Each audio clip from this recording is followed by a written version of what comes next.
Welcome to Jayanthi's kitchen. ನಾನಿವತ್ತು ಹಾಲು ಒಬ್ಬಟ್ಟು ಮಾಡ್ತಾಯಿದ್ದೀನಿ.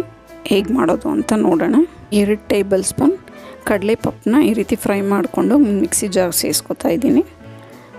1 ಟೇಬಲ್ ಸ್ಪೂನಷ್ಟು ಗಸಗಸೆ, 5 ಏಲಕ್ಕಿ ಮತ್ತು 1 ತೆಂಗಿನಕಾಯಿ ತೊಗೊಂಡಿದ್ದೀನಿ. ಇದನ್ನು ಸೇರಿಸ್ಕೊಂಡಿದ್ದನ್ನು ನುಣ್ಣಗೆ ರುಬ್ಕೊಬರೋಣ. ಇದೆಲ್ಲ ರುಬ್ಕೊಂಡಾಗಿದೆ. ಇದೊಂದು ಪಾತ್ರೆ ಇಟ್ಕೊಂಡು ಅದಕ್ಕೆ ನಾವು ರುಬ್ಬಿರೋದನ್ನೆಲ್ಲ ಸೇರಿಸ್ಕೊಳ್ಳೋಣ. ಇದಕ್ಕೆ ನೀರು ಎಷ್ಟು ಬೇಕೋ ನೋಡಿ ಸೇರಿಸ್ಕೋಬೇಕು. ಇದನ್ನು ಸ್ವಲ್ಪ ತೆಳ್ಳಗೆ ಇರಬೇಕು, ಕುದ್ದಾದ್ಮೇಲೆ ಗಟ್ಟಿ ಆಗುತ್ತೆ. ಇಷ್ಟು ತೆಳ್ಳಗಿರಬೇಕು. ಇದನ್ನು ಚೆನ್ನಾಗಿ ಕುದಿಸ್ಕೊಳ್ಳೋಣ. ಈಗಿದು ಕುದೀತಾ ಇದೆ. ಇದಕ್ಕೆ ನಾನು ಅರ್ಧ kg ಬೆಲ್ಲ ಸೇರಿಸ್ಕೊತಾ ಇದ್ದೀನಿ. ಇದೆಲ್ಲ ನೀಟಾಗಿ ಕುದಿಸ್ಕೋಬೇಕು. ಇದನ್ನು ಬೆಲ್ಲ ಎಲ್ಲೋ ಕರಗೋವರೆಗೂ ಇದೆಲ್ಲ ಚೆನ್ನಾಗಿ ಕರಗಿ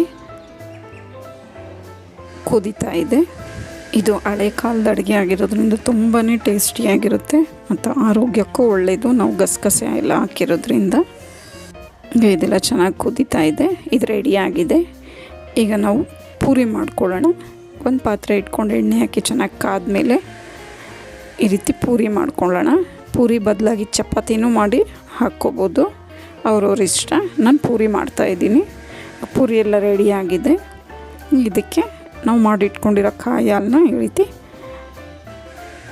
ನೆನೆಸ್ಕೋಬೇಕು. ಒಂದರ ಮೇಲೊಂದು ಹಾಕಿ ತುಂಬಾ ಚೆನ್ನಾಗಿರುತ್ತೆ ಟೇಸ್ಟು. ಇದು ರುಚಿಕರವಾದ ಆರೋಗ್ಯಕರವಾದ ಆಲೂಬಟ್ಟು ಸವಿಯಲು ಸಿದ್ಧವಾಗಿದೆ. ನಿಮಗೆ ವಿಡಿಯೋ ಇಷ್ಟ ಆದರೆ ಲೈಕ್, ಶೇರ್ ಆ್ಯಂಡ್ ಸಬ್ಸ್ಕ್ರೈಬ್ ಮಾಡಿ. ನಿಮ್ಮ ಅನಿಸಿಕೆ ಅಭಿಪ್ರಾಯವನ್ನು ಕಮೆಂಟ್ಸ್ ಮೂಲಕ ತಿಳಿಸಿ.